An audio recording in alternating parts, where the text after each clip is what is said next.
Hey everybody, this is the first part of History and Structure, an essay on Hegelian-Marxist and Structuralist theories of history by Alfred Schmidt.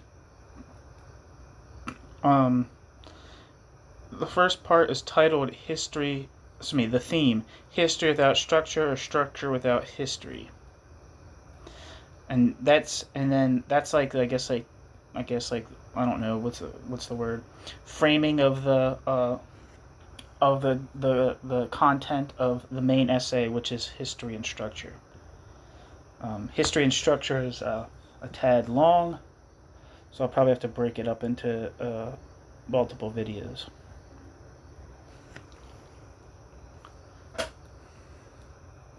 So let's see.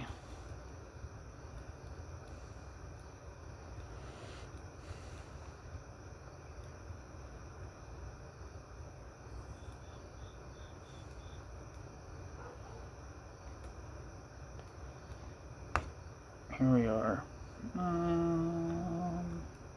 It starts with a section titled The Possibility of Progress.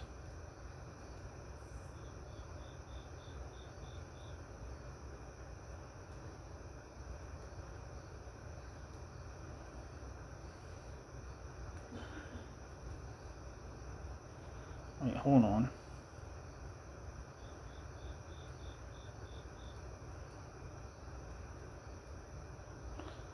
It looks like this is like just a short passage before the actual passage. It says the possibility of progress. When a scholar of the ancient culture forswears the company of men who believe in progress, the scholar of the ancient culture does quite right. The scholar of the ancient culture does quite right.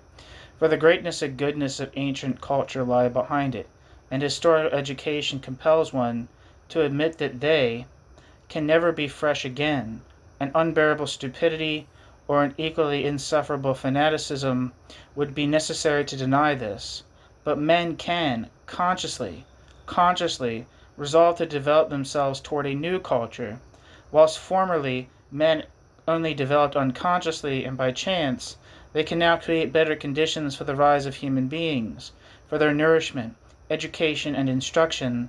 They can administer the earth economically as a whole, and can generally weigh and restrain the powers of man. This new conscious culture kills the old, which, regarded as a whole, has led an unconscious animal and plant life. It also kills distrust in progress. Progress is possible. I must say that it is over-hasty and almost nonsensical to believe that progress must necessarily follow, but how could one deny that it is possible? On the other hand, progress in the sense and on the path of the old culture is not even thinkable.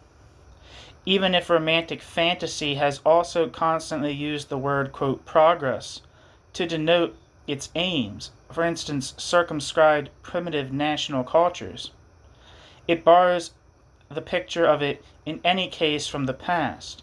Its thoughts and ideas on the subject are entirely without originality.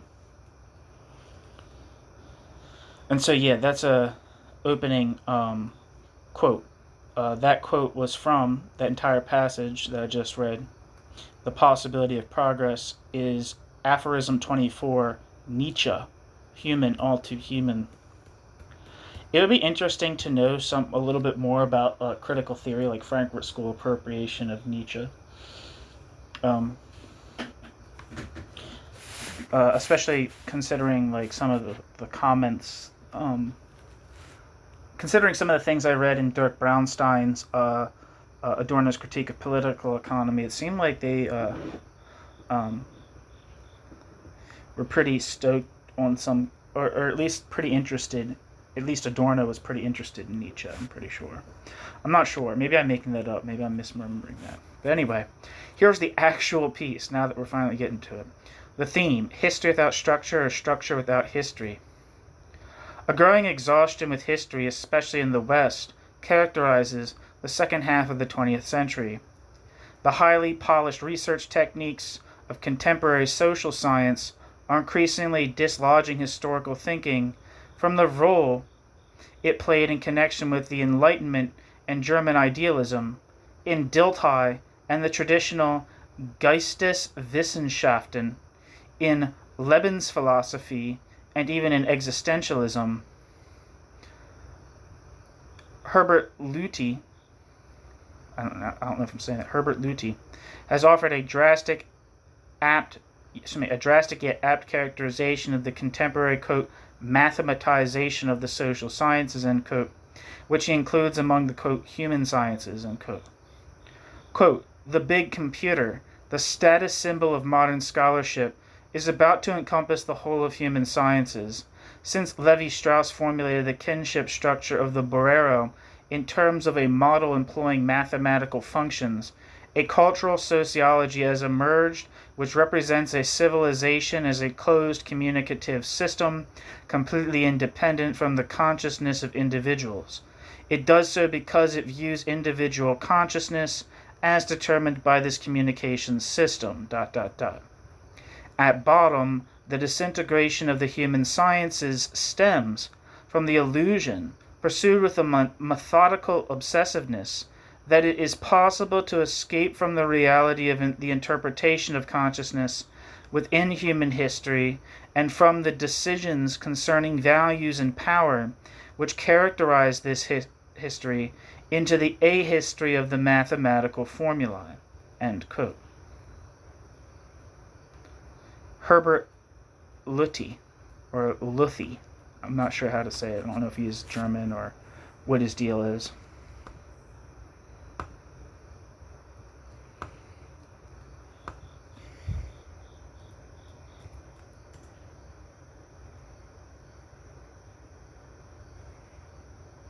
Sorry, there's a footnote here. Yeah, I don't know how to say it. I don't know if it's just one Y, so it might be Lüthi or Lüthi. I'm not sure. It's from a book titled. It's from a German book. I won't even try.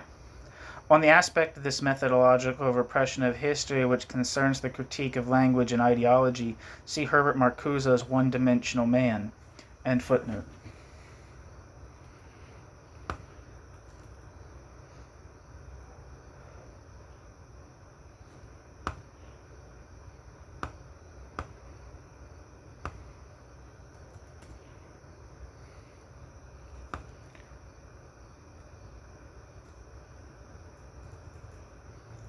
Of course, this is in no sense a purely academic matter. The disinterest in history does not merely dominate modern social scientific thought and the analytic philosophy which serves modern social scientific thought or threaten the historian's right to existence.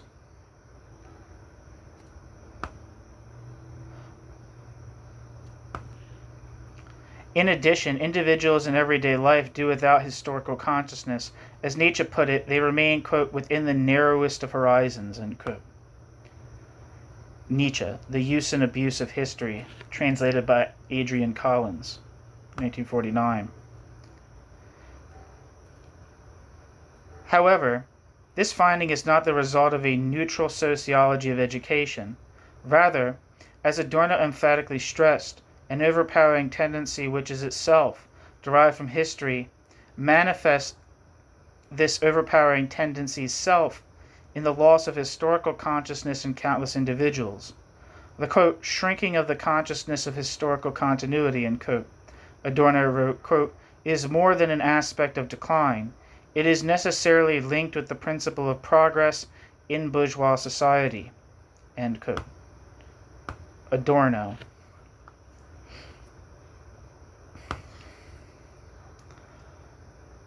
Adorno explains the alienation of contemporary consciousness from history with an economic materialist analysis rather than, as is usually the case, allowing the alienation of contemporary consciousness from history to present itself as a scientific norm. Quote, bourgeois society is universally subjected to the law of exchange, of balanced calculations of, quote, equals for equals, end quote, at the end of which literally nothing remains. Exchange is, according to exchange's own existence, a timeless phenomenon, as are ratio and the operations of mathematics, which in their pure form exclude the aspect of time. Hence, concrete time disappears from the sphere of industrial production, which now has little use for accumulated experience. Economists and sociologists such as Werner Sombart and Max Weber have assigned the principle of traditionalism to feudal society and that of rationality to bourgeois society. But this attribution implies no less than that memory, time, and recollection ... are being liquidated as irrational residues. The fact that people divest themselves of the capacity for memory and breathlessly rush into accommodation with an eternal present reflects an objective developmental law. End quote. Adorno. The contemporary discussion demonstrates that Adorno was justified in viewing the depressing atrophy of historical consciousness, which on a pre-scientific level emerges in the, quote, repression, end quote, of the crimes of the recent past, in parentheses.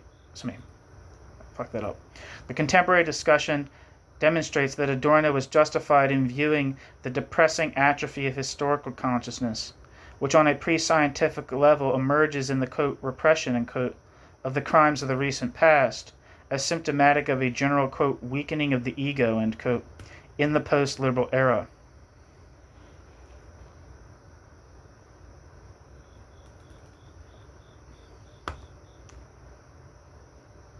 Footnote, see Hegel in the Philosophy of Nature, where he equates, section 258, where Hegel equates the continuously flowing time of, quote, perceived mere becoming, end quote, with the, quote, self-identical ego of pure self-consciousness, end quote. End footnote. In the Dialectic of Enlightenment, Horkheimer and Adorno attempted to explain this phenomenon with an economic analysis. They argue the historical continuity and an undamaged subjectivity still capable of reflection belong together.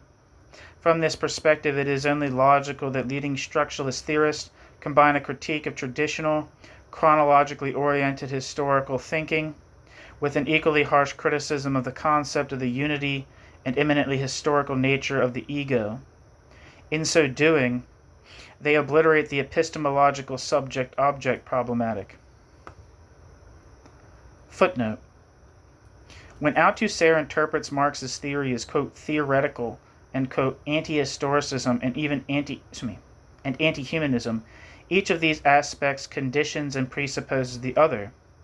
Even he, although negatively, picks up the threads of Hegel's insight in the phenomenology of mind, according to which epistemology and theory of history are reflected in one another. Levi-Strauss, in whose well-known works the Tedium Historiae is especially evident, denies to historical scholarship the right to be preferred to other forms of knowledge. On this, see his critical discussion of Sartre's critique of dialectical reason in the last chapter of The Savage Mind. Levi-Strauss views the, quote, totalizing continuity of the self, ... to be an illusion sustained by the demands of social life, ... And as we believe that we apprehend the trend of our personal history as a continuous change, historical knowledge appears to confirm the evidence of inner sense, end quote. Levi-Strauss. The historian, just as little as Sartre's philosophy, is not content with describing beings to us from the outside. Quote, it appears to reestablish our connection outside ourselves with the very essence of change, end quote. Levi-Strauss.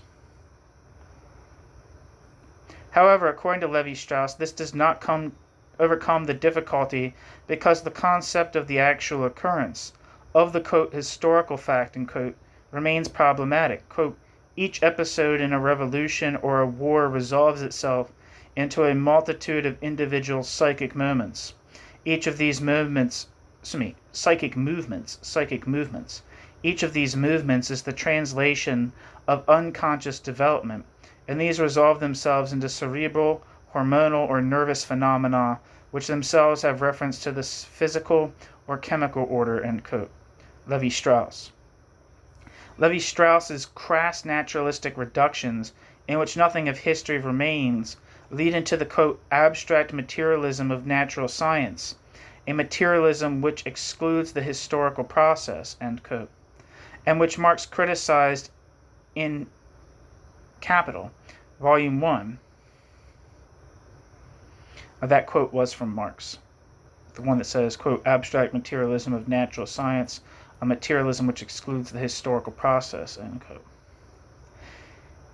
Even one who does not accept the absolute difference between natural and human history will agree with Marx against Levi-Strauss that the facts of the latter, of human history, are, quote, more, and, quote, given than mere facts of nature because we have made them. It is true that the historian must proceed through abstraction and selection, and in researching individual facts always stands, quote, under the threat of an infinite regress, end quote. Levi-Strauss, The Savage Mind. However, such problems need not have the ruinous consequences which the structuralists assume they must. It goes without saying that this problematic can only be mentioned here. It cannot be adequately and fully discussed. End footnote. As indispensable as it may be, a conscious working through of the past comprises only one side of historical consciousness. Truly, quote, historical individuals, end quote, as the young Nietzsche called them, do not exhaust themselves in preserving, lamenting, or honoring earlier periods. Truly historical individuals, quote, vision of the past turns them toward the future, ... kindles the hope that justice will yet come and happiness is behind the mountain they are climbing, end quote. Nietzsche, The Use and Abuse of History. These truly historical individuals have understood how deeply past and future are intertwined with one another. These truly historical individuals understand these truly historical individuals' own present in light of processes that have already run those processes' course. And these truly historical individuals struggle for a more human future. But in doing so, no one knew this better than Nietzsche.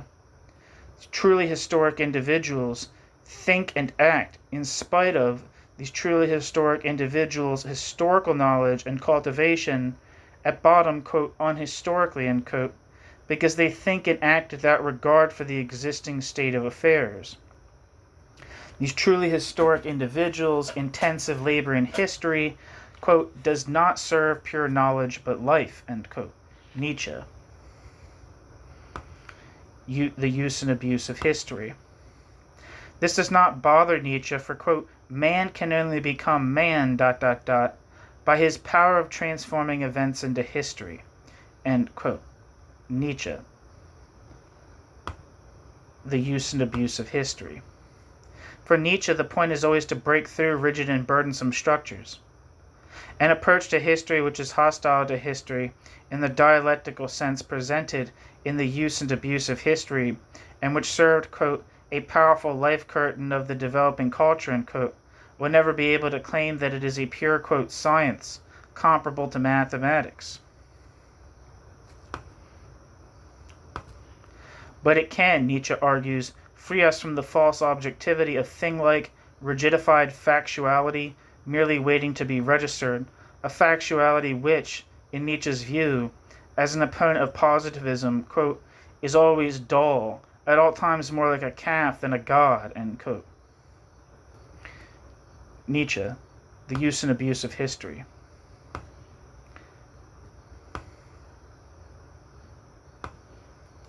It is just those who are endowed with a historical, that is, theoretical sense, who are not apologists for what has already taken place and for its insignificant fluctuations.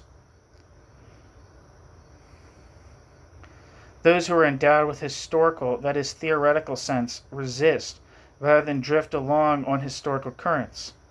Those with a historical, that is, theoretical sense, struggle against the, quote, blind force of facts, the tyranny of the actual, end quote. Nietzsche, The Use and Abuse of History.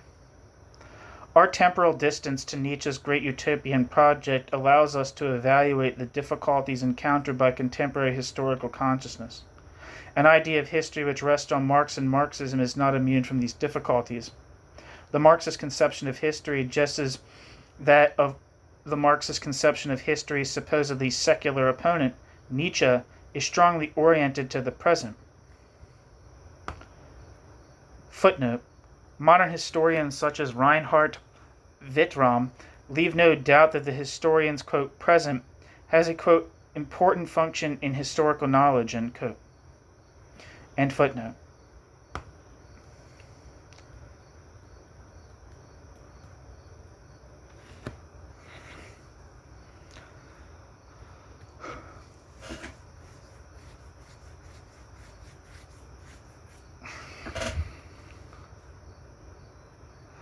The Marxist conception of history views the knowledge of the present and future as dependent on the, quote, correct grasp of the present, end quote. Marx, Grundrisse. Marx was also related to Nietzsche in stressing the anti-historical moment within historical thinking. As Marx wrote in the 18th Brumaire of Louis Bonaparte, quote, men make their own history, but men do not make their own history just as men please. Men do not make their own history under circumstances chosen by men, but under circumstances directly encountered, given, and transmitted from the past. The tradition of all the dead generations weighs like a nightmare on the brain of the living, end quote. Marx, 18th Brumaire.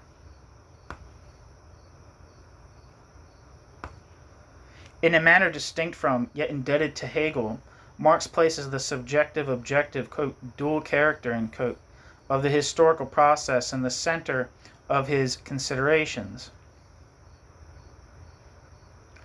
It is just this double character that has been recently challenged, particularly by authors who consider themselves to be Marxist. Hence Althusser, the founder of an interpretation of Marx inspired by structuralism, claims to be able to take from Marx's Capital the idea, quote, that it is absolutely essential, to suppress every origin and every subject, and to say what is absolute is the process without a subject, both in reality and in scientific knowledge, end quote. Althusser.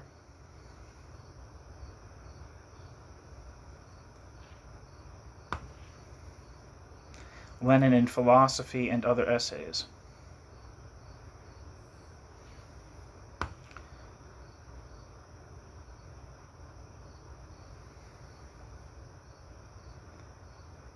Elsewhere, even more precisely, Althusser explains that, quote, since Marx, we have known that the human subject, the economic, political, or philosophical ego, is not the, quote, center, end quote, of history, and even in opposition to the philosophers of the Enlightenment and to Hegel, that history has no, quote, center, end quote, but possesses a structure which has no necessary, quote, center, end quote, except an ideological misrecognition, end quote. Althusser, Lenin and Philosophy and Other Essays.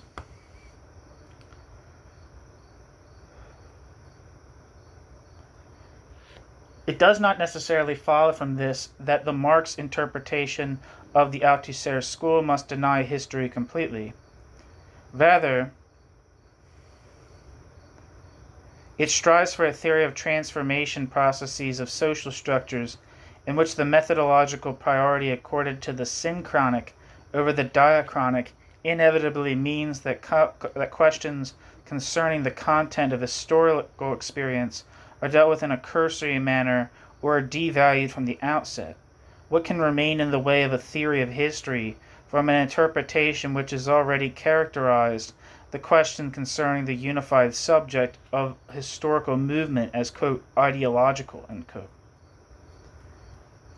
The historian Reinhard Wittram has written that, quote, nowhere, has history been accorded as much importance as in the thought of Karl Marx, end quote. Reinhard Wittram. This is certainly correct. However, in view of the contemporary situation, This sentence has become a subject of controversy, even among Marxists. The most recent attack on history surpasses mere cultural pessimism. It is carried out with conceptual means which are not easily dismissed. Hence Althusser, intent on scientific rigor, advances a critique of the concept of, quote, historical time, unquote, and of the role it plays in providing the foundation for the Hegelian and ultimately the Marxist dialectic as well. This essay continues my own work in epistemology and the theory of history which has appeared in recent years.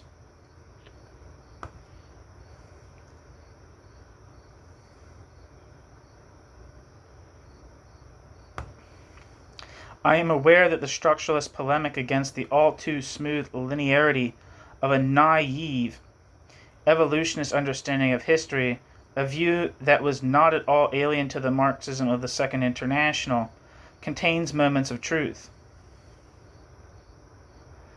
Therefore, the point is not to establish a simple antithesis between historical dialectical and structuralist methods.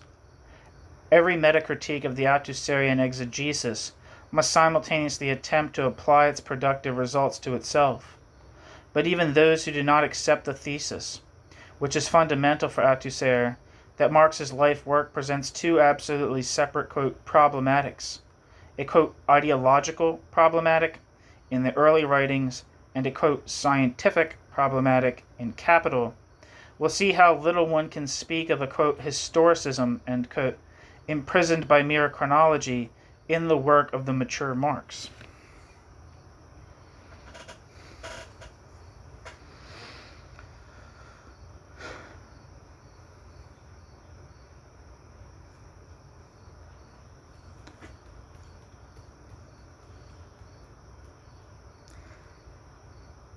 It's always interesting because I'm not always precisely sure what historicism means. People use it in some strange ways, right? It seems like in certain respects, maybe I'm wrong, so don't take this with a grain of salt, but when I read the piece, The Object of Capital by Louis Althusser, he used this term historicism in a way that seemed strange to me. So, like, historicism seems like what it means is talking about, like, the historical specificity of something. So if I think of, like, historicism in Marx's critique of political economy, it's grounding the specific features of the capitalist mode of production, as opposed to, like, general features of, like, civilization or what you might call economies in general or something like that. That's what I always interpreted the meaning of historicism to mean. But in Althusser's kind of thing, he seems to be speaking of, like, he seems to use the word historicism in some sense to, like, mean that, like, Capital is a theoretical piece that is not, like, a historical piece, and it's doesn't have, like, it's not like diachronic or whatever, but synchronic. And so, like, it talks about, like, the internal workings of, like, a system in some capacity. And he speaks of historicism, like, the historicist reading of Marx kind of talks, I don't know, Althusser doesn't really talk about the opening chapters of Capital, but, like, it seems like, for instance, like, a historicist reading of Capital might be that, like, Marx is like, is starting with, like, a like simple commodity producing society. This was an interpretation that was very popular. It's popularized by Engels. Like, he was talking about, he was really capturing in some sense some kind of historical process when Marx was talking about the, like, necessity of money,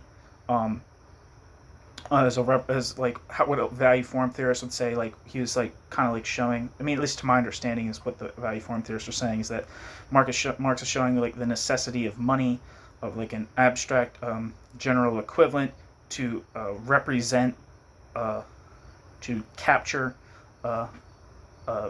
value relations, right? The necessity of money.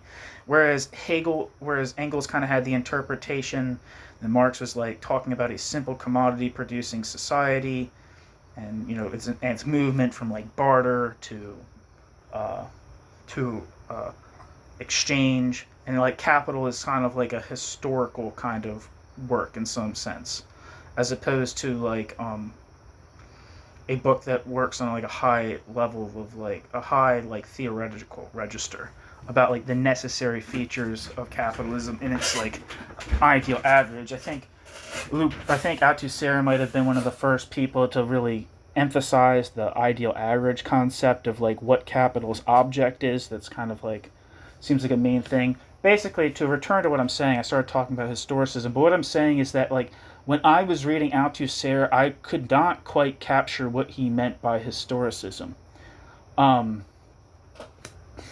Right?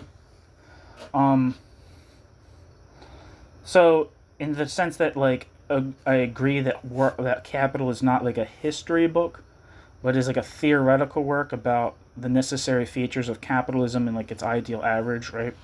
I agree, but he's talking about like a specific system, right? And that's kind of an interesting thing about Marx, I think, is that like if you're like doing like a really, really radical historicism, right?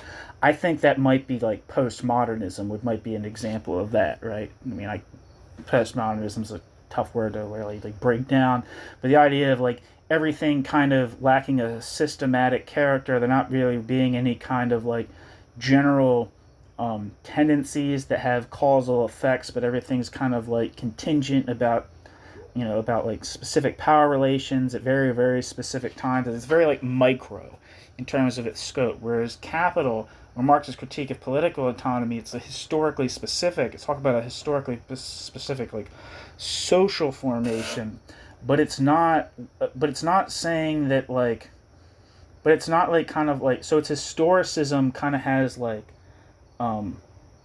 there's different levels to which you could say of like historical specificity, right? And Marx kind of seems like he's working in like a middle range. So it seems like there's a degree to which you could.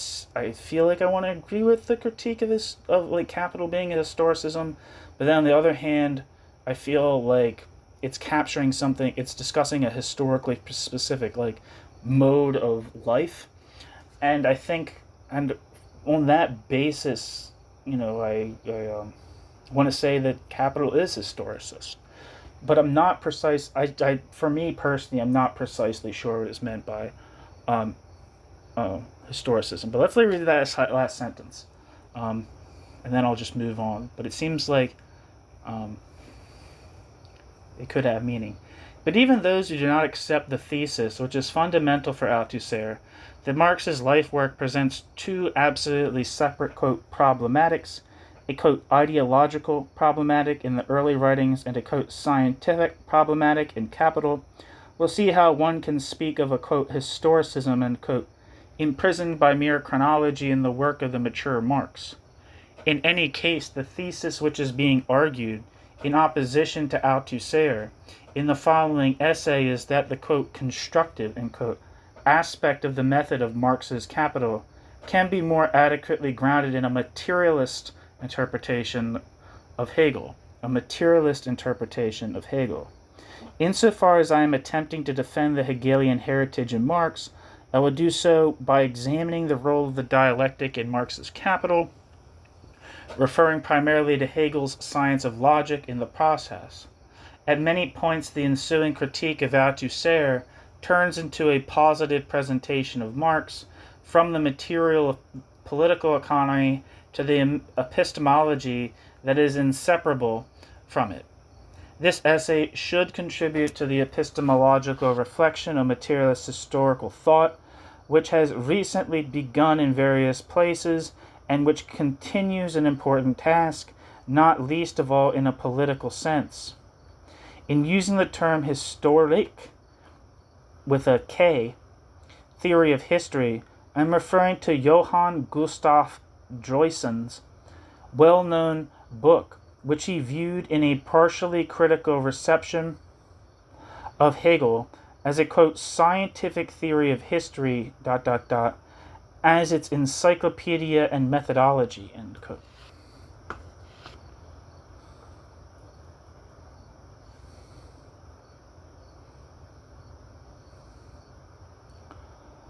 And there's a footnote that says, Reusen's solid and penetrating studies are of great interest for the present work.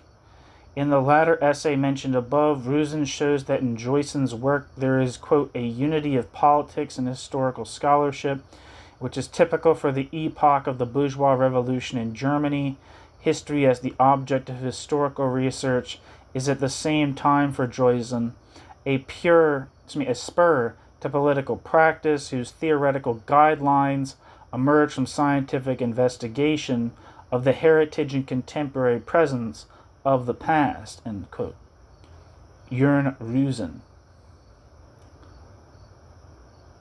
Quote, if history is supposed to be constitutive for the self-understanding of the present at the point at which it is translated into practice, then the abstract alternative of a depoliticized historical scholarship on the one hand and a dehistoricized politics on the other must be abandoned, end quote. Reusen. According to Reusen, Joyce's work is a plea for historical scholarship, quote, which has been made painfully aware of the loss of its practical dimension, end quote, to assert once again, quote, its political claim, end quote. Also important in this connection is Reusen's remark on the dubious nature of interpretations of Joyce, which see him, quote, as the precursor of a theory of history, that is oriented less to historical contents than to the forms of knowing them, and that therefore abandons any explicit connection with contemporary history. Such an interpretation depoliticizes Joyce's theory of history, historic. Once formalized into the conceptual apparatus of a historical hermeneutic and of historical event structures, the theory as a theory of historicity loses its foundation in contemporary history, end quote. Reusen. Of course, Reusen adds that it would be just as mistaken, quote, to subsume Joyce's work under the rubric of the politicization of historical scholarship, centered on the nation state, for the inseparable connection between historical description, politics, and theory in Joyce's work is the fruit of an insight into a development whose consequences directly determine the contemporary discussion of the problem of history, end quote. Reusen.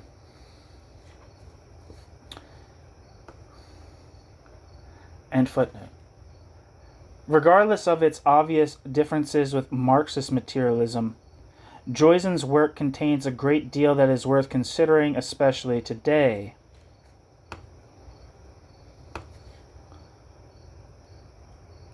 Footnote. For example, Joyce's historic takes as its point of departure a dichotomy which, formulated in this way, has become untenable between nature and history. Quote, history, Naturgeschichte, is only vel quasi-history. In the eminent sense, history is only history of the ethical cosmos, history of the human world, end quote. Certainly in a short passage, Joyce mentions that the, quote, intervention of the human hand into the life of nature and its transformation, as a genuinely historical character, end quote. But he does not draw the necessary consequences from this insight. The fact that the nature which has been worked over and the social forms of its appropriation, forms that in turn imply particular class relations, enter into the materialist substance of history as decisive moments remains undiscussed.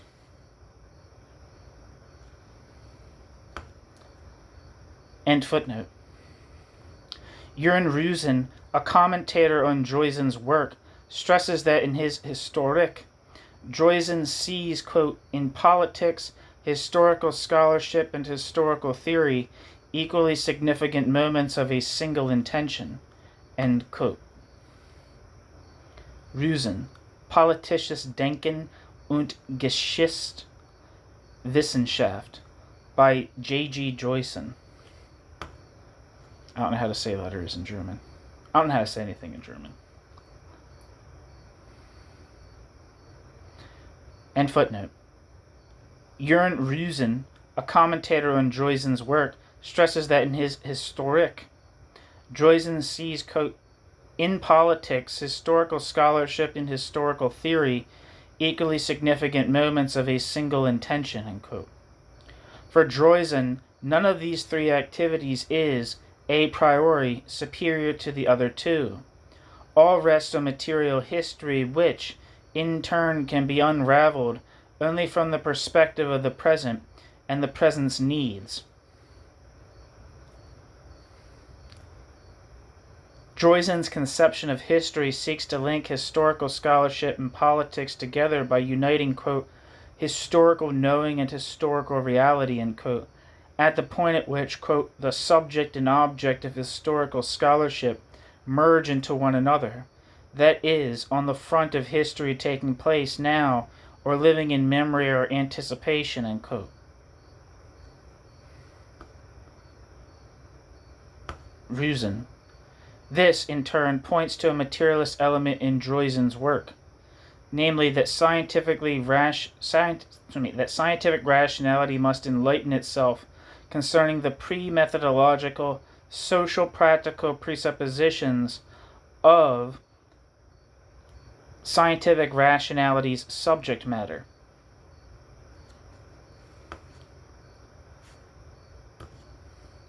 It was this which Horkheimer defined as constitutive of the transition from, quote, traditional to, quote, critical theory, who would wish to deny that Droysen's questions, mutatis mutandis, are also the questions of a Marxist historic, or theory of history.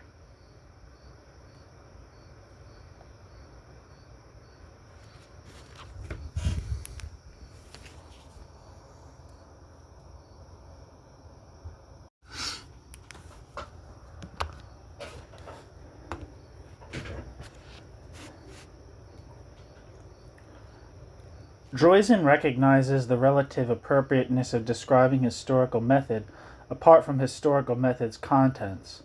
Ultimately, however, quote, such a separation of the formal and the substantive has only a doctrinaire nature, ... Bracket, it is, in bracket, only a theoretical separation which our mind must carry out in order to master the multiplicity of the actual and changing, bracket, aspect of history, in bracket. As soon as we actually engage in historical research, it becomes evident, ... that the substantive and the formal are always, to a large extent, in relations of community and reciprocity to one another. End quote. Droysen. From this follows Droysen's sentence, obviously inspired by Hegel, quote, the essence of historical method is researching for the sake of understanding, end quote. Researching for the sake of understanding, end quote. Droysen.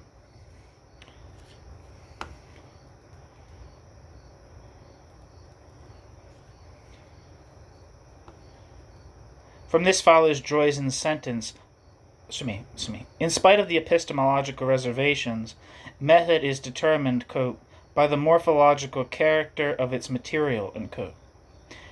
Droysen.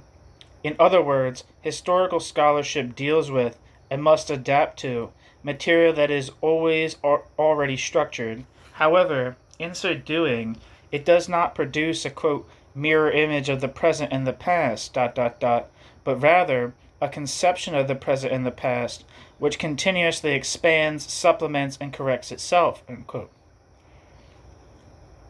Droysen. For Droysen, an ego which is simply identical and atemporal is inconceivable.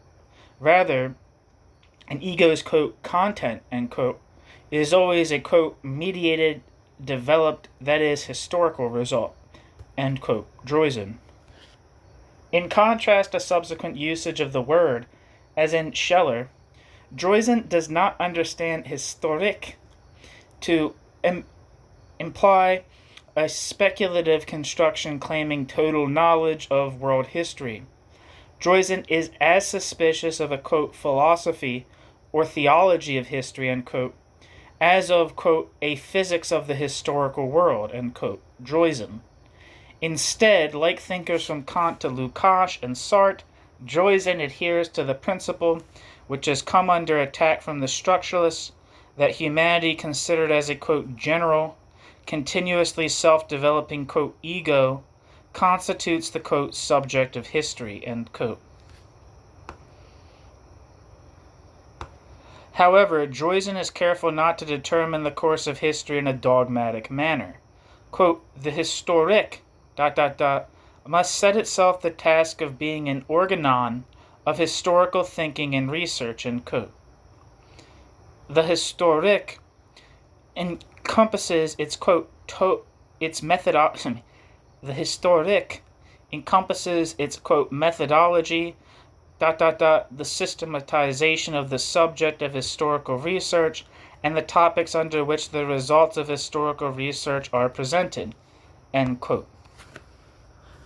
Droysen explains these three aspects of his never mind.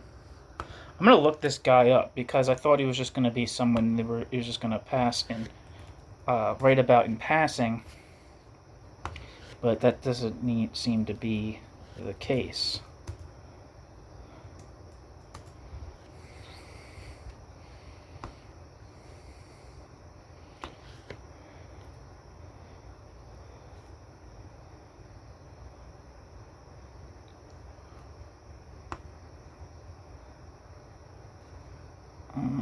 One second.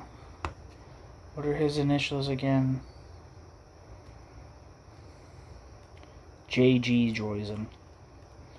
German Wikipedia says Johann Gustav Droysen. That's my best guess at how to pronounce his name. Lived from 1808 to 1884 and was an important German historian and historical theorist. In 1848-1849, he was a member of the Frankfurt National Assembly and a member of the important Constitutional Committee. Back to the text.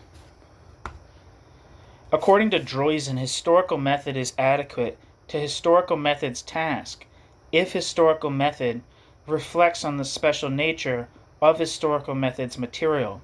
Droysen, like Marx in his reference to Vico, emphasizes that in the strictest sense, only that concerns us which, quote, has been formed, stamped, and moved by the human mind and human hand, end quote.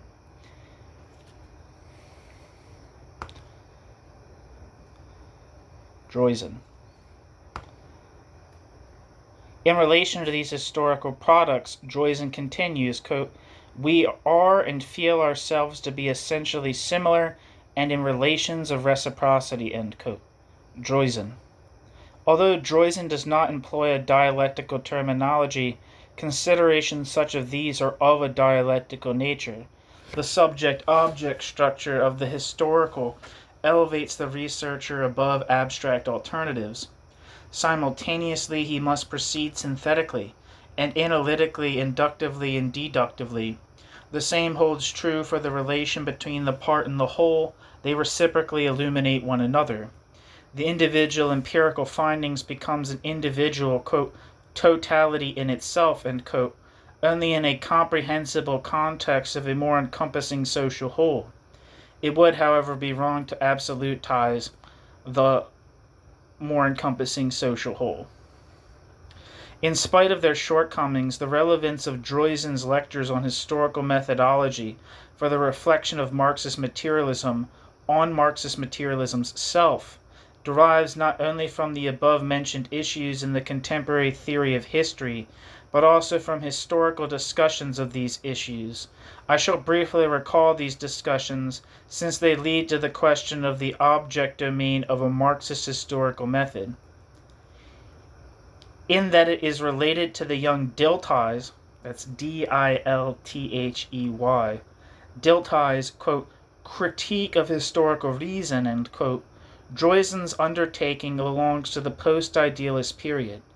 As a consequence of the much-discussed collapse of Hegelian speculation, quote, historical understanding, end quote, emerge as a new type of thought. Consequently, questions in the vague demarcated zone lying beyond dogmatic historical metaphysics the research practice of individual historical disciplines and contemporary political history became acute. In addition, the human sciences, Geisteswissenschaften, which had developed in the first half of the 19th century, stood in need of a foundation that would distinguish them methodologically from the natural sciences. Dilthey, the philosopher of life, Lebensphilosoph, tried to offer to the human sciences an atemporal, psychologically and anthropologically grounded model combined with a limitless relativism. Marxist criticism demonstrated how fragile and antinomic this effort must be.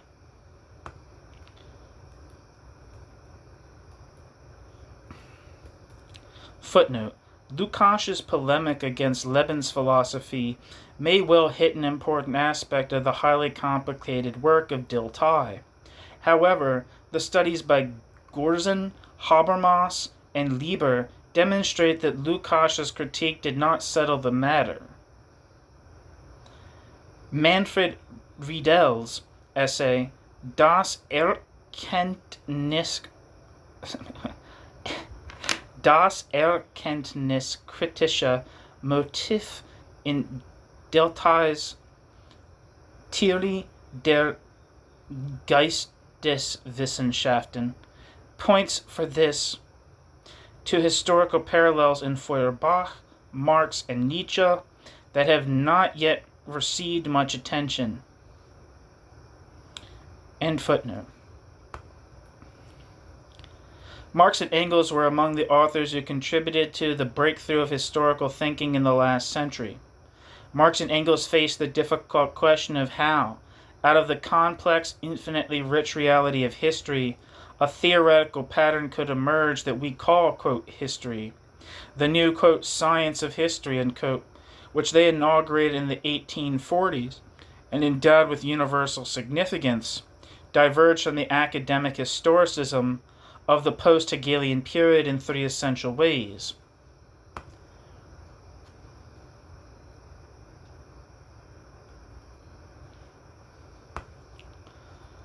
One, it opposed all tendencies which postulated an absolute difference or even contradiction between nature and history, and thus between the modes of knowing them. Rather, according to Marx and Engels, both nature and history belong to the same world, one whose cognitive, and also increasingly actual, unity is established by collective praxis. Quote, the history of nature and the history of men are dependent on each other so long as men exist, end quote. Marx and Engels, German Ideology. Hence, Marx and Engels argue that the unity of man and nature was not, as previous materialism had assumed, of a merely genetic nature, but, quote, has always existed in industry and has existed in varying forms in every epoch, end quote. German Ideology. Against Feuerbach, Marx and Engels argue that Feuerbach did not see, quote, that the sensuous world, is not a thing given direct from all eternity, remaining ever the same, but the product, of the state of society, a historical product, the result of the activity of a whole succession of generations, each standing on the shoulders of the preceding one, even objects of the simplest, quote, sensuous certainty, end quote, are only given him through social development, industry, and commercial intercourse, end quote. German Ideology.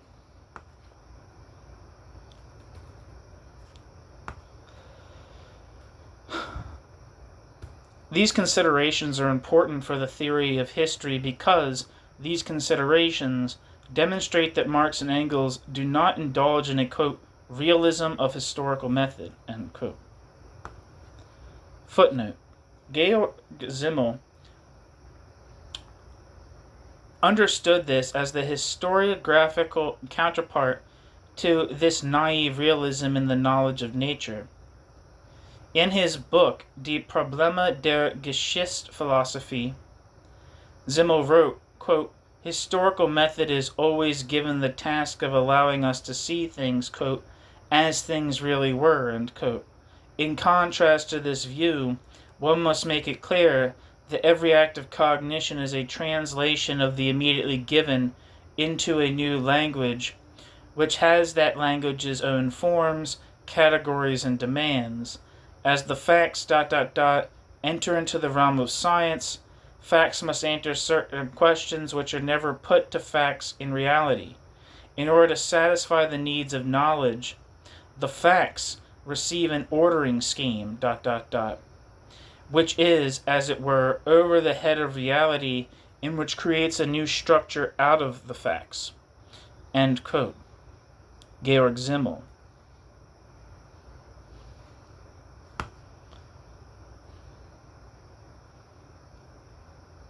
End footnote. On the contrary, Marx and Engels expressly object to, quote, so-called objective historiography, end quote, which attempts to, quote, treat historical relations separately from activity, end quote. The German ideology. It should be stressed immediately that, quote, activity, end quote, in this sense, refers not only to the social life process, which presents itself to the individual as a completed immediacy, but also, and just as much, to the, in the strict sense of the word, critical activity of the scholar. It traces the multiple natural, historical, and social historical mediations of his empirical findings. The objectively mediated nature of this material, something of which everyday thinking remains unconscious, corresponds to the theoretical task of subordinating, quote, the flatly obvious, the sensuous appearance, to the sensuous reality established by detailed investigation of the sensuous facts, end quote. German ideology. According to Marx and Engels, it was not wrong for Feuerbach to distinguish the surface from the essence of things, but Feuerbach, quote, cannot in the last resort cope with the sensuous world except by looking at the sensuous world with the, quote, eyes, end quote, that is through the, quote, spectacles, end quote, of the philosopher, end quote. German ideology. In fact, with the sober description of the material processes of production, quote, a self-sufficient philosophy loses that self-sufficient philosophy's medium of existence, end quote. German ideology. For now, Marx and Engels argue it becomes possible to uncover the, quote, real basis, end quote, that at which metaphysical concepts such as, quote, substance, and, quote, human essence, and, quote, aim, quote, the sum of productive forces, capital funds, and social forms of intercourse, which every individual and every generation finds in existence as something given, end quote.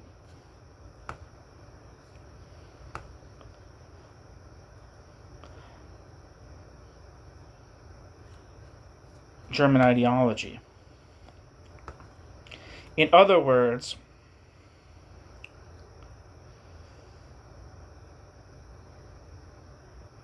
they do not dismiss speculation as mere nonsense, but arrive at speculation's real content.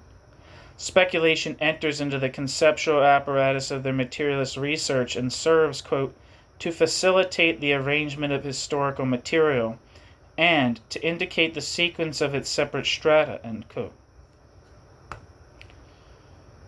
German ideology. It is clear that Marx and Engels were anything but methodologically naive. Marx and Engels did not, as a consequence of Marx and Engels' break with idealism, prescribe a restricted positivity. On the contrary, it was from Hegel that Marx and Engels knew how important it was to give voice to the object. Intellectually unmastered history amounts, in Marx and Engels' words, to a, quote, collection of dead facts, end quote. German ideology. By contrast, the historian working within a materialist framework must be intent on grasping the object, that is, on representing the object, quote, in the object's totality, end quote. German ideology. 2. A further difference related to this discussion between the materialist theory of history and bourgeois historicism is that the materialist theory of history destroys the notion that there is a purely immanent and ideal course of events. It is noteworthy that it was precisely the idealist Hegel who, with his idea that only the whole spirit has a, quote, real history, end quote, pointed the way toward a materialist critique of the, quote, history of ideas, end quote. Geistesgeschichte, viewed as the sum total of specialized and isolated partial histories. As Hegel wrote in the Phenomenology of Mind, quote, it is only spirit, in spirit's entirety, that is in time, and the shapes assumed, which are specific embodiments of the whole spirit as such, present themselves in a sequence one after the other, for it is only the whole which properly has reality, end quote. Hegel, Phenomenology of Mind. Starting from the Hegelian idea of the totality, Marx and Engels developed their theory of the historical process as constituting a lawful sequence of economic formations of society. In Marx and Engels' view, the, quote, relations of production, end quote, were to be conceived structurally rather than as a determining, quote, factor, alongside other less important factors. The structure which they take on at different times transforms an epoch into a concrete, ascertainable totality. It is only the totality which has a history accessible to a unified theory. Quote, the phantoms formed in the brains of men are also necessarily sublimates of men's material life premises. Morality, religion, metaphysics, and all the rest of ideology, as well as the forms of consciousness corresponding to these, thus no longer retain the semblance of independence. Morality, religion, metaphysics, and all the rest of ideology, as well as the forms of consciousness corresponding to these, have no history, no development, but men developing, men's material production, and men's material intercourse alter both with this their actual world, also their thinking, and the products of their thinking. End quote. German ideology. The impossibility of grounding history anthropologically follows from this argument. If, as Marx and Engels hold, there is, quote, in addition to the spirit of the real, materially evolved individuals, end quote, no, quote, separate spirit, end quote, the historical process does not express what can be interpreted as a continuous unified, quote, meaning, end quote. Human beings as well as their culture succumb to radical transitoriness.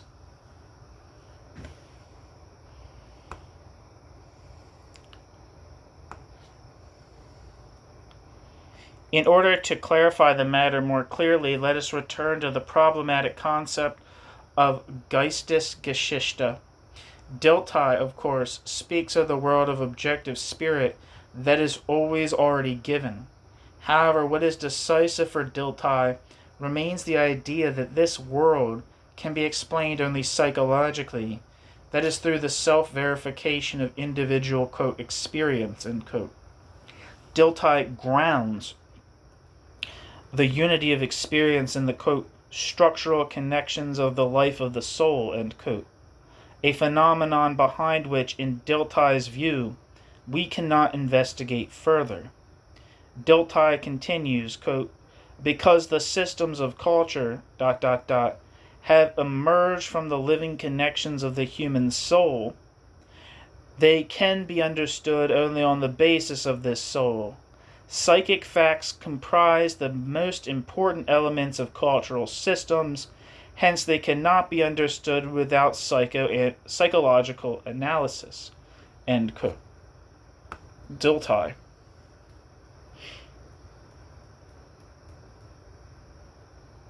There's a footnote that I missed that said, Horkheimer's Marx interpretation in the Zeitschrift for Sozialforschung stressed the undeniable anti-metaphysical, even nihilistic moment in historical materialism. With interpreters such as Bloch or Lukács, this aspect of historical materialism is less in evidence because Bloch and Lukács adhere to the human species as the general subject of history. This humanistic motif also appears in the work of the mature Marx. End footnote.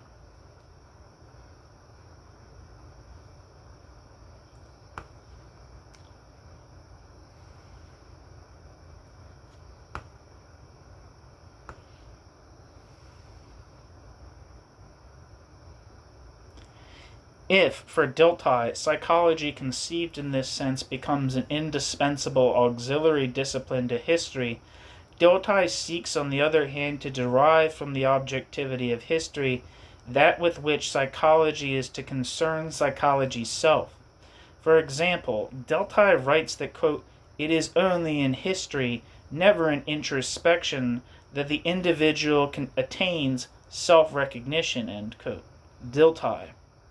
Indeed, Dilthey, just like contemporary structuralists, holds that even the question of traditional philosophy of history, whether the historical process has an imminent, quote, "goal" or, quote, "overall direction," end quote, is, quote, "completely one-sided," end quote. Dilthey.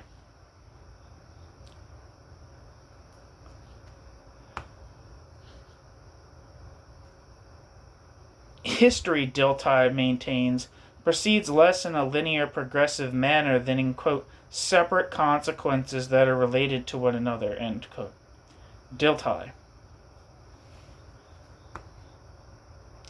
Footnote.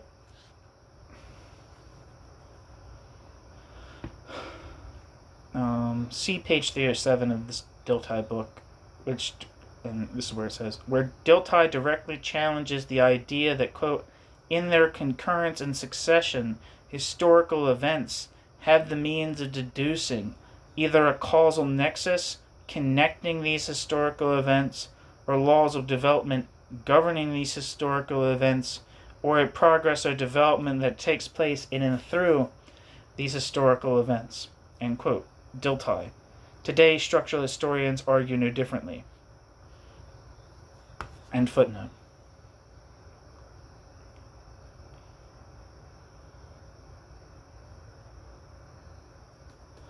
According to Dilthey, it is in these consequences, quote, "which are always present," end quote, that, quote, "the manifest meaning of history, bracket, must, end bracket, be sought moving from the structure of the individual life up to the final, most all-encompassing unity. It is the meaning which history has at every place and point in time, which determined past development, and to which the future will be subjected," end quote. Dilthey. Dilthey writes that whoever investigates the structure of cultural spheres must demonstrate these, quote, "regularities in the structure of the historical world," end quote. Dilthey. Thus, for Dilthey, the question concerning a developing absolute in history is an unscientific and hence idle one. It is in this manner that Dilthey's radical historical thinking, Dilthey himself characterizes the, quote, "consciousness, of the finiteness of every social condition," end quote, as the, quote, "last step in the liberation of individuals," end quote. Dilthey terminates in a static ontology which logically precedes actual events. Because Dilthey is unable to dialectically overcome the antinomy between inescapable relativity and a claim to objective truth, Dilthey makes do with the idealist assumption that all changes take place, quote, "within the uniformities of human nature," end quote. Dilthey. Dilthey points to, quote, "particularizations," end quote, which the historian must study, quote, "on the basis of the uniformity of processes which run through all individuals, individuality, levels of differentiations between individualities, affinities, types, etc., emerge, all of which constitute the object of comparative psychology, end quote.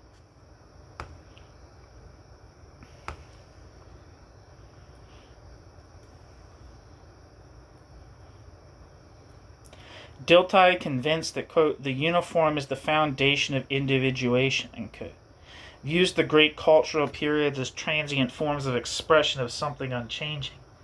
That is, over centuries of homogeneous essence of individuals fans out towards its different aspects. According to Dilthey, what is originally found in every person emerges in heightened form in the, quote, representative personalities, end quote, in which the, quote, cultural constitution of a whole epoch, end quote, is expressed. Quote, human races, nations, social classes, occupational forms, historical levels, all are ... demarcations of individual differentiations within a uniform human nature, end quote, which finds a specific expression in every era.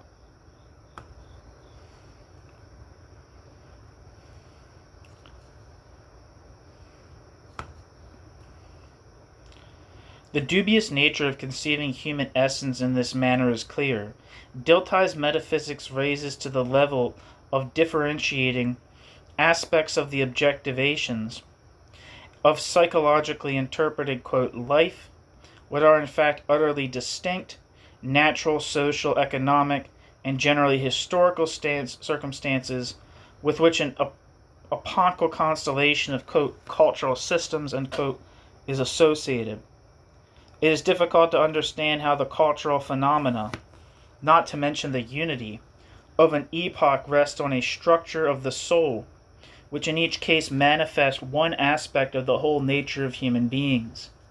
In contrast to Hegel, Dilthey did not necessarily evaluate such manifestations as signs of progress. In view of the manifestly antagonistic course of history, it is advisable to speak with caution about such an exceedingly fragile totality.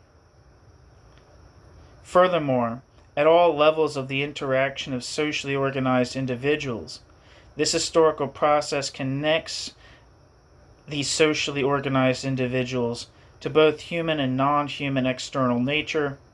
Consequently, there is no, quote, pure, end quote, human essence that comes to expression in this process, and that would be accessible to a, quote, psychology of understanding, end quote.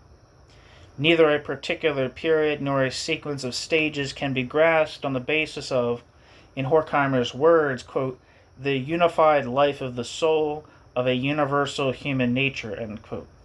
Horkheimer, Geschichte und Psychologie, which I guess is history and psychology. See Marx and Engels' German ideology.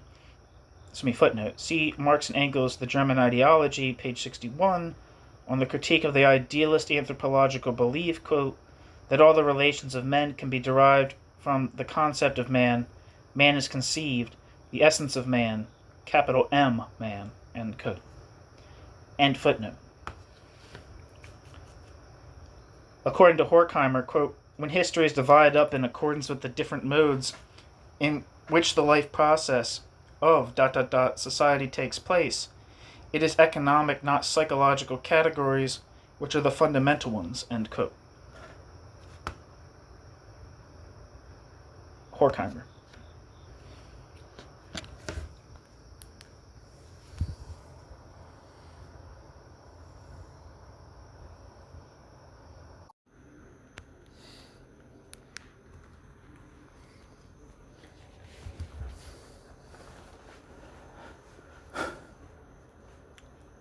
Three. Historical materialism distinguishes historical materialism's self from bourgeois historiography through historical materialism's conception of, quote, world history, end quote.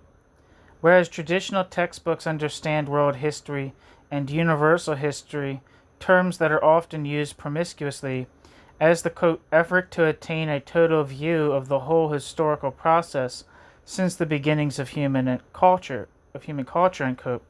For Marx and Engels, the concept had additional theoretical connotations.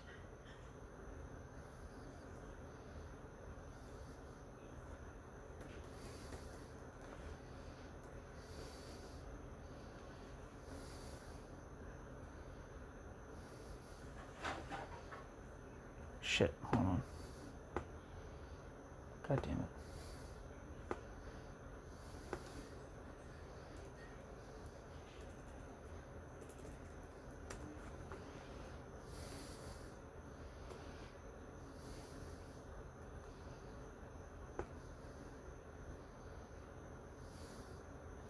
Sorry about this.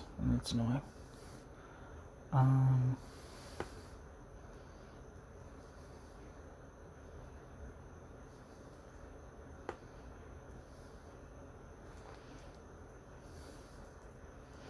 Okay, yeah. Sorry about that. And that quote that I just said was from Wolfgang Mommsen. Mommsen's definition is typical for many authors. On Marx, Mommsen writes, quote, in spite of the force with which Marx, even more so than Hegel constructed history according to a priori principles, his theory directed thinking on universal history in wholly new paths, end quote. Wolfgang Mommsen. However, Mommsen does not elaborate on what these paths were. End footnote. The following note, as concise as it is substantive, appears in the contribution to the Critique of Political Economy of 1857. Quote, world history has not always existed. History is world history as a result. End quote. Marx.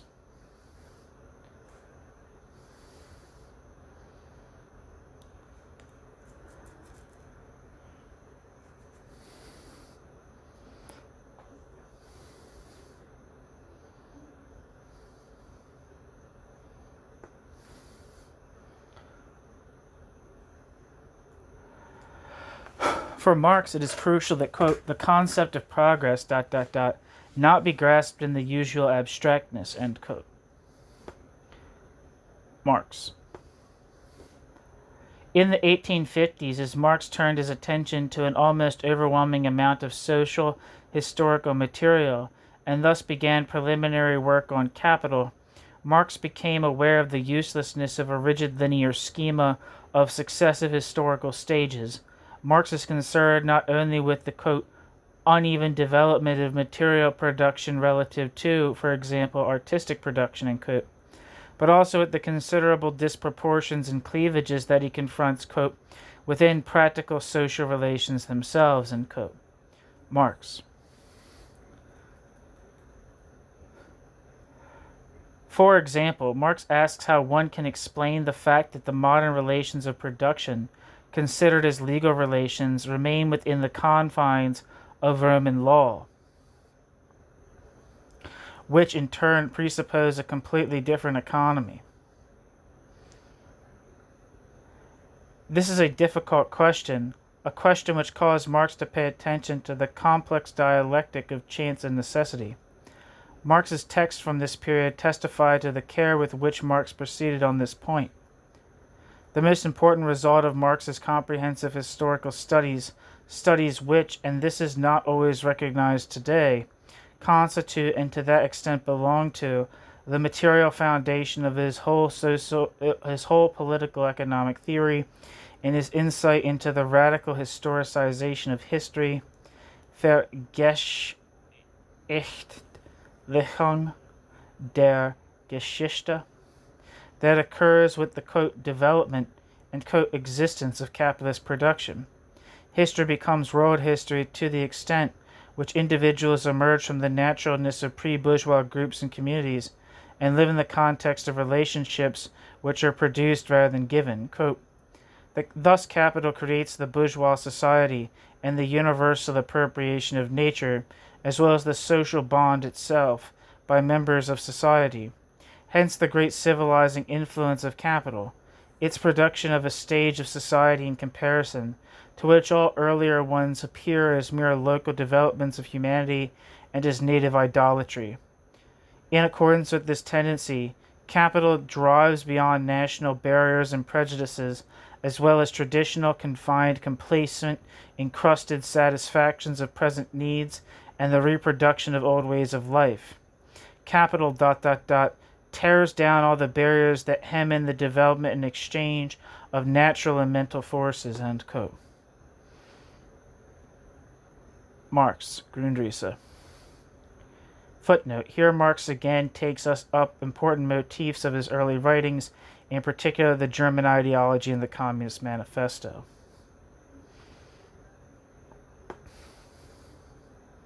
End footnote. Marx would not have been the dialectical thinker Marx was had Marx been content with merely celebrating the emancipatory, epoch-making role of capital. Indeed, when speaking of the human content of the wealth developed in the modern world, Marx never forgets to stress the wealth developed in the modern world's, quote, narrow bourgeois form, end quote, Grundrisse, and to insist on the necessity of transcending this narrow bourgeois form. In the Grundrisse, Marx returns to the central theme of the economic and philosophical manuscripts of 1844, when Marx emphasizes that under existing relationships, quote, the complete working out of the human content must appear as a complete emptying out, Enteilung, this universal objectification of total alienation, and the tearing down of all limited one-sided aims as sacrifice of the human end in itself to an entirely external end, end quote.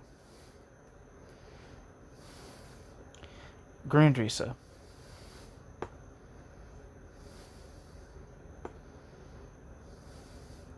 Thus, the characteristic reversal of the positive into the negative is not merely an appearance present in the consciousness of individuals. Rather, it is a real process, expanded and repeated daily in the growth of the, quote, monstrous objective power which social labor itself erected opposite itself as one of its moments, end quote. Grundrisse. The necessity of this process is historical, not absolute.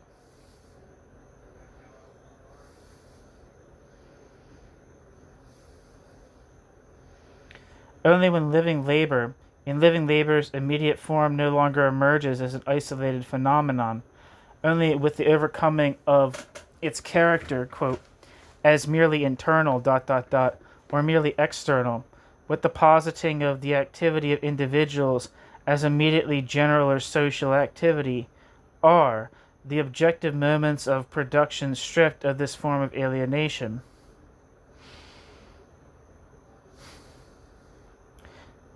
They are thereby posited as property, as the organic social body within which individuals reproduce themselves as individuals, but as social individuals, end quote. Grundrisse. These are formulations which clearly outline the specifically historical philosophical aspect of Marx's historical thinking. In them, the unity of the whole of Marx's intentions is evident, something that escapes the scientifically narrowed outlook of the structuralists.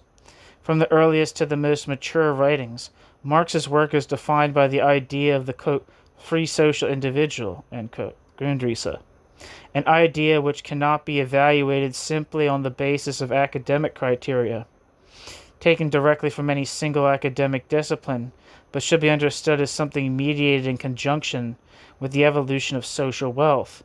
For what does bourgeois particularity set free other than the, quote, universality of needs, capacities, pleasures, productive forces of individuals created through universal exchange, end quote. Marx, Grundrisse. In Marx's view, the ideal of the generally human can cease to be an empty phrase and become reality as a result of the, quote, absolute working out of the creative potentialities, end quote, of all individuals. For Marx, the idea of wealth unleashed means that the, quote, totality of development, end quote, would be elevated to, quote, an end in itself, end quote, and that it could not be subordinated to a, quote, predetermined yardstick, end quote. Marx, Grundrisse.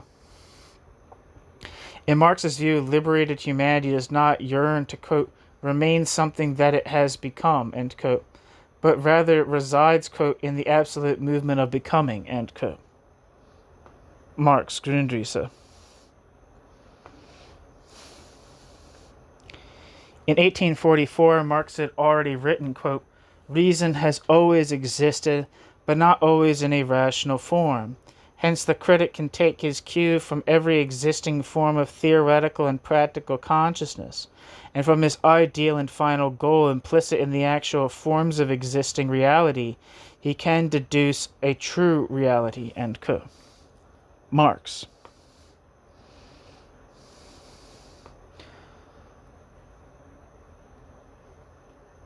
Here Marx sketches the materialist basis of his revolutionary humanism by confronting a restricted instrumental reason with its, quote, "rational form," end quote, and, quote, "existing reality," end quote, with a, quote, "true reality," end quote. Marx stresses the necessity of deriving the shape of the future from a material analysis of the present rather than attempting to do so with mere constructs. This is precisely the decisive theme of the Grundrisse. As Marx wrote, quote, "The most extreme form of alienation, wherein labor appears in the relation of capital and wage labor, and productive activity appears in relation to productive activities' own conditions, and productive activities' own product, is a necessary point of transition because, in itself, in a still only inverted form turned on its head, the alienated condition constrains the dissolution of all limited presuppositions of production. It creates it, that is, productions, unconditional presuppositions, and therewith, and therewith the material conditions for the total, universal development of the productive powers of the individual." End quote. Marx. Grundrisse. Marx's comments in the well-known passage on the world historical foundations of the, quote, "realm of freedom," end quote, in Volume 3 of Capital correspond to the view expressed above. These passages should make it clear that the philosophy of history constitutes only one, albeit indispensable, aspect of Marx's thinking about history. It consists of more of a radical humanistic impulse which gladly embraces and grows out of substantive investigations than of a doctrinaire developmental schema. Marx, in the famous letter, later canonized forward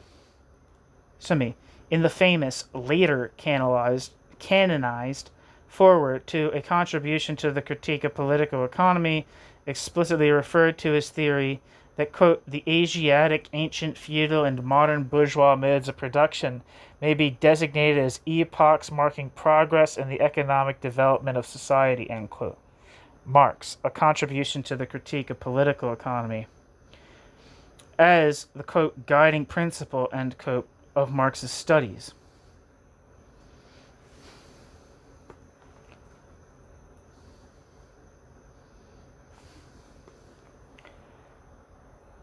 And in 1877, he felt compelled, on political grounds, to defend his, quote, "historical sketch of the emergence of capitalism in Western Europe," end quote. Marx. A reference to chapter 24 in the first volume of Capital, against a Russian author who had transformed Marx's historical sketch of the emergence of capitalism in Western Europe into a, quote, "historical philosophical theory of a general developmental path which is prescribed as a fate for all peoples regardless of their historical conditions," end quote. Marx.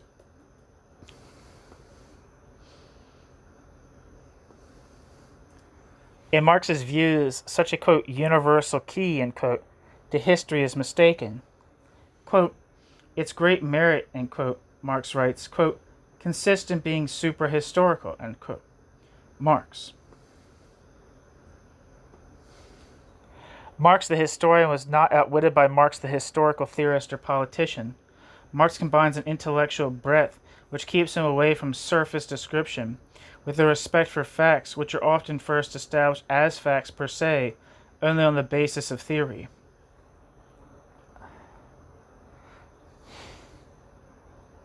I have now offered, in its material historical aspects, a rough outline of the domain of a Marxist historical method.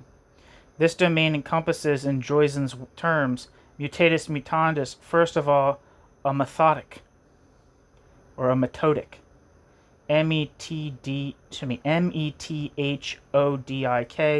that is, a set of reflections on history of a philosophical, theoretical, historiographical, and even political nature.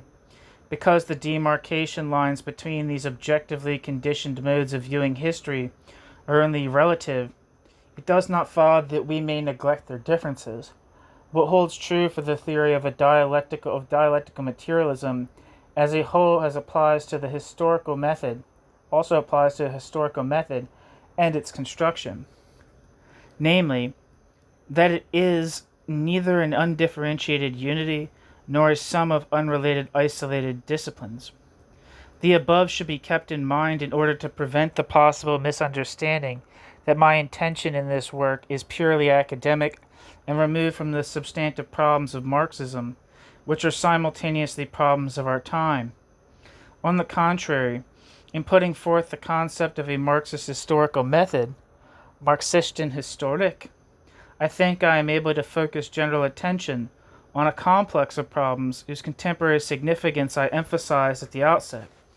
In so doing, I would like to contribute to, as the young Lukács put it, grasping the present as history. This book deals primarily with an object that Joyzen, who unlike Dilthey, was certainly not a precursor of structuralist historical thinking, would have attributed to the areas of, quote, systematic and, quote, topic, end quote.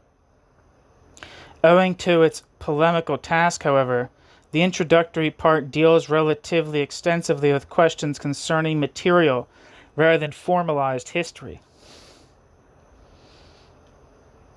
As the state of the discussion, especially in France, demonstrates, Barthes was right when in 1966, Barthes conjectured that in the future the, quote, main resistance to structuralism, end quote, would probably come from Marxists, and that this resistance would, quote, center on the concept of history rather than on the concept of structure, end quote.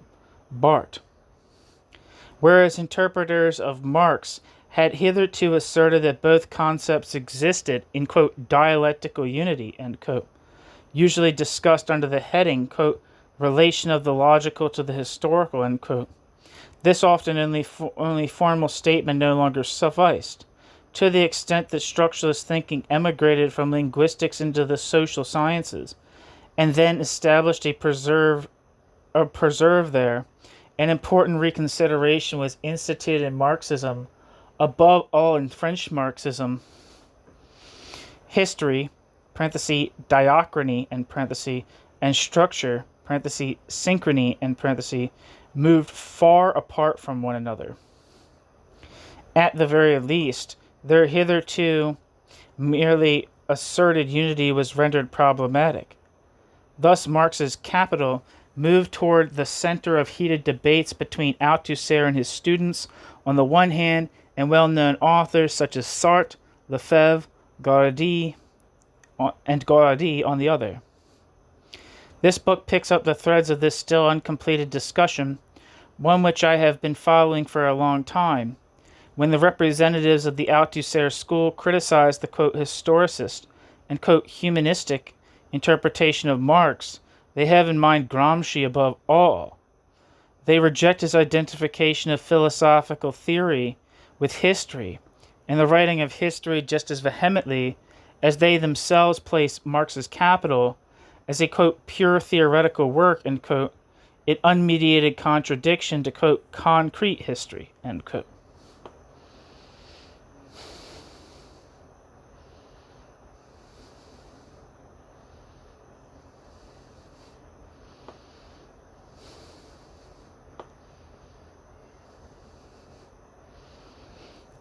Althusser. This book weighs the rights and wrongs of Gramsci and Althusser's respective positions. In addition, it interprets the works of the mature Marx against the background of Marx's materialist Hegel reception. As a result, the previously insufficiently explained role that the Hegelian, quote, system, with its complex relationship to the historical process, played in Marx's critique of political economy will become clear. This recourse to Hegel is indispensable insofar as this recourse to Hegel allows us to escape from the circle of a knowable structure without history and an unknowable history without structure. Parts of this book were delivered as lectures in January 1970 at the University of Heidelberg and in June 1971 at the Ulmer Institute for Umweltplanung, Institute for Environmental Planning, at the University of Tübingen, and at the Kulner Conference for Kunsttheorie, Cologne Conference on the Theory of Art. I thank participants in the discussions for their criticisms and suggestions. Frankfurt, September 1971. That's the end of the piece. Thank you so much for listening.